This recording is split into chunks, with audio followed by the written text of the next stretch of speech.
All right, y'all, what's up, man? Listen, it's LaVar Arrington here.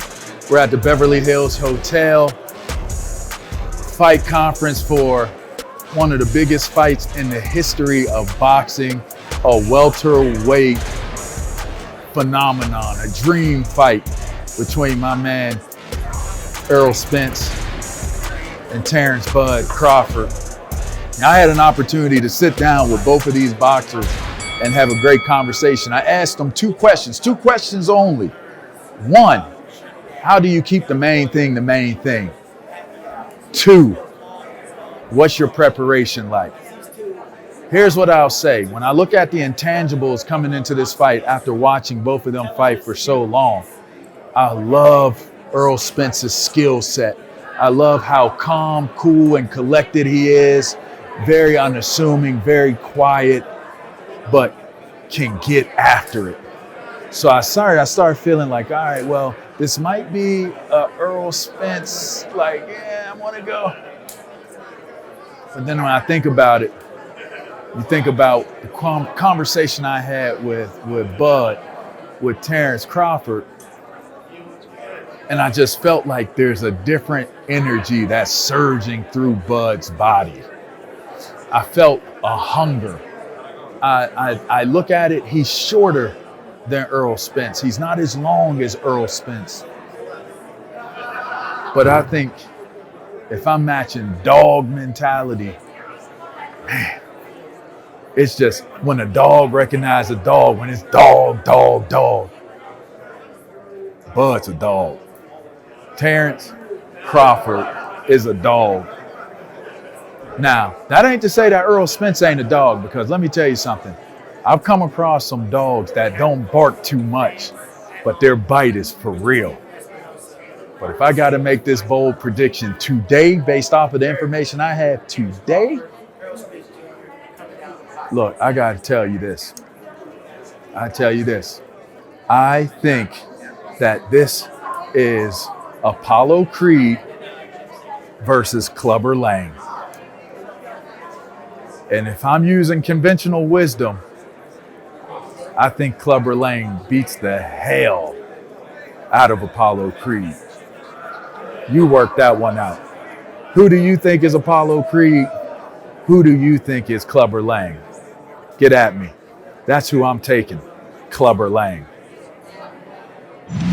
All right, champ, I got two questions for you. What's up? This is warrior to warrior. Now, I used to thump. Yeah. All right, I was a thumper. LB, played at linebacker U at Penn State, went to the league, played for, which is now known as the Commanders, which I know is against, I believe your team is the Star. I've seen you wear the Star in the ring and all. Yeah. I won't hold that against you, all right? First question. I've always been told, in your biggest moments, keep the main thing the main thing. Yeah. For you right now, and what to me is the biggest moment in probably in boxing history of now, what's the main thing that you got to keep your focus on? Staying true to myself. I feel like that, evolves around, everything. Staying true to myself, staying true to what got me here, and that's just being around my family, staying secluded, listening to my intuitions and just staying focused. I feel like that's what got me here. That's what got me on top, and just keeping that type of hunger, I feel like it's going to get me to the top, because you're going to have people that, come around, and you're going to have distractions, things like that. But when you focus and you locked in and, you doing what's best for you, I feel like that's basically, keeping the main thing the main thing. That's what got me here. Now, in keeping the main thing, there's always the preparation. So people see a lot of what you're doing, exercising. They'll show all access. They'll show you moving around in the ring. They'll show you hitting the bag, different things, jump rope, and all kinds of different things. It's all about film study where I come from. So my confidence going into a game was always based off of, I'm watching my opponent so much that I know my opponent is going to do what I'm anticipating him to do. So if I step to the side on him, I know because of what I bring to the table, he's got to jump to the side. So whatever my counter move that I'm working on, that's my preparation. That's my confidence going into the scenario and the situation. Is that the same approach that you take in getting ready for the fights? And if so, what gives you the confidence in watching him in film review, watching Bud, and having the feeling and the confidence that these are the things that I can execute, and keeping the main things in terms of your game plan in the fight? Well, for me, I'm so much a fan of the sport. Like I didn't have to watch like these last 10 guys. I don't have to watch them because I watch them all the time. Like Terence Crawford, I've been watching Terence Crawford, Sean Porter, Danny Garcia, all these guys. I've been watching them, and I've been watching them so much that I don't have to go and watch their fights because I already know the things they do. I know how they fight because I'm a student of the game. Like sometimes I watch film and I'm just watching how he move his feet or watching how he react when he get hit with a good shot. Just certain things like that I'm watching and I pay attention to and been paying attention to that I'm so familiar with him already. I don't have to watch him because me just being a fan, I've been watching him fight, for the longest, and I've been watching all his fights and not even knowing I was gonna fight him. I've been watching him fight. So, for me, I never really just had to watch film. Not now because most of the top guys, I just been watching them fight. So when you prepping, how do you prep? Is it just get in shape, do what you do? Is it just basically put your will on them? My coach, yeah, I'm definitely gonna put my will on somebody. I heard that. I heard that. Yeah, my thing is step on you, but my coach watch it, and we just do certain things, and do certain things that we seen somebody take advantage of or do, and it worked. Yeah, that's what we work on. Stay on it. And like I said, I'm already familiar with them, so I know certain things too. But my coach always watch the film too, and we just go over what we should be doing right. Yeah.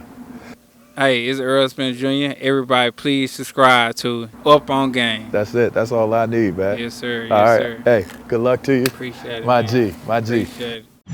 All right. I'm not even doing no introductions. I want to get right to this.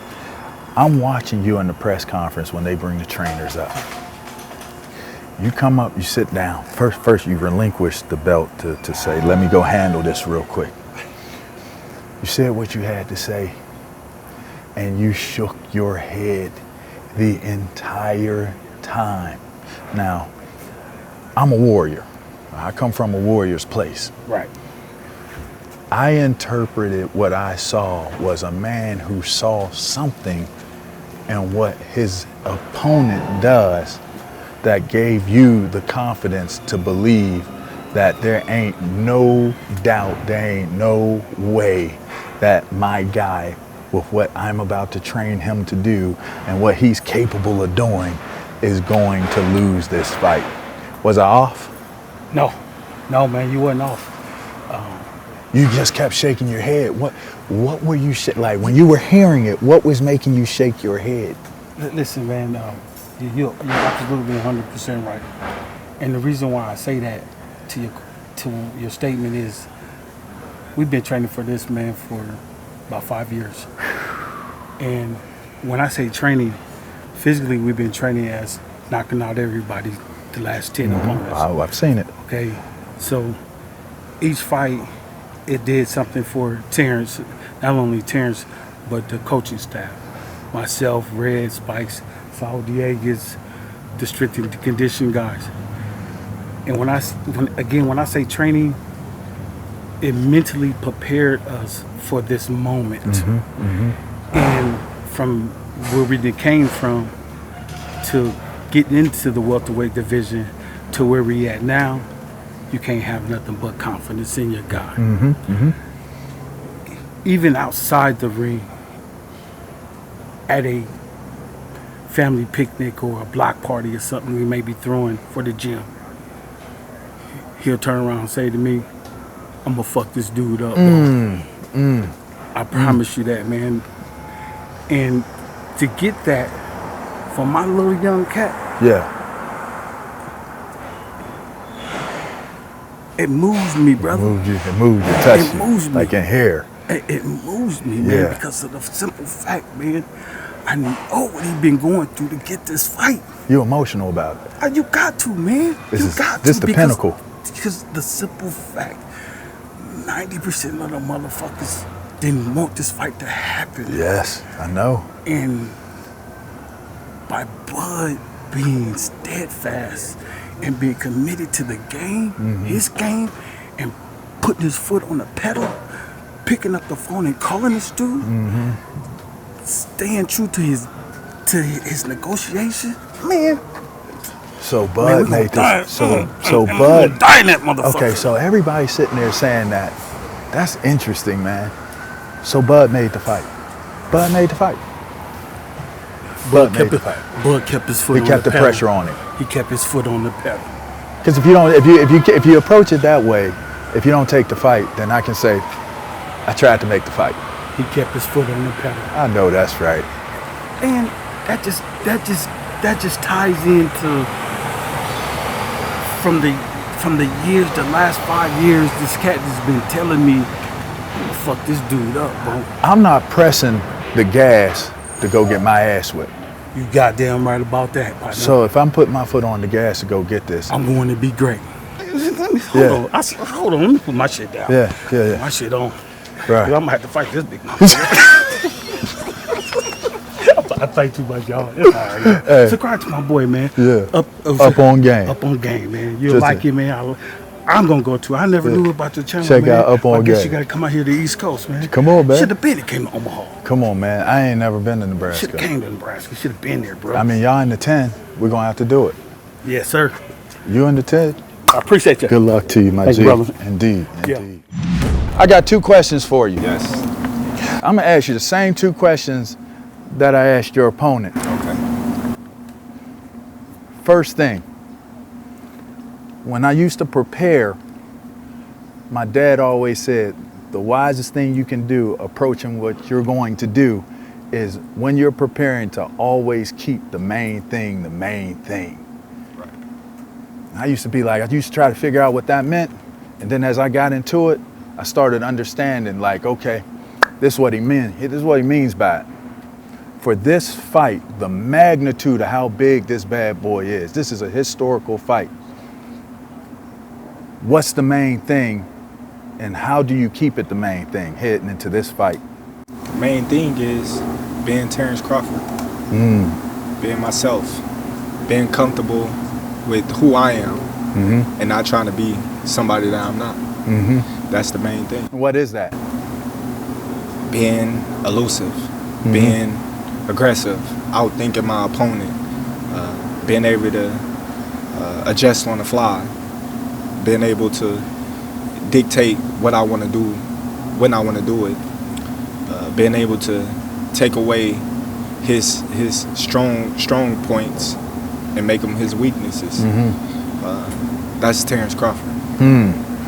Second question, which is a segue. In listening to my father say that, I always sat and I was a film watcher. I watched a ton of film, rewind. By the time I got into a game, I knew what my opponent was doing better than what he knew he was doing. And in my mind, I felt like you said something I could dictate. And I felt like because I was so prepared on what I saw, I could dictate to him what I wanted him to do. Are you a film watcher? What is your way of preparing? How do you prepare to be able to know what he's doing or to dictate what he's going to do when you get into the fight? Well, the way I prepare is make sure that I'm doing everything right. So the things that I need to work on, I'm working on. I'm trying to fix my flaws. No opponent is going to fight me the same way they fought their previous opponent or any other opponent they faced. So I don't get in too much of film watching because film watching can mislead you in a lot of ways. I leave that to my coaches, and they prepare me to the best of their ability. And come fight night, it always work out because if I'm at the top of my game, it doesn't matter what you do or how you do it. I'm going to make my adjustments on the fly, and the rest is downhill for my opponents. So you confident? You. It's not wordplay. You're confident. This is Bud's moment. This is your time. This is my time. This is the time that I've been waiting for, and I'ma seize it. This is Terence Crawford. Please subscribe to Up On Game. That's it. I appreciate it.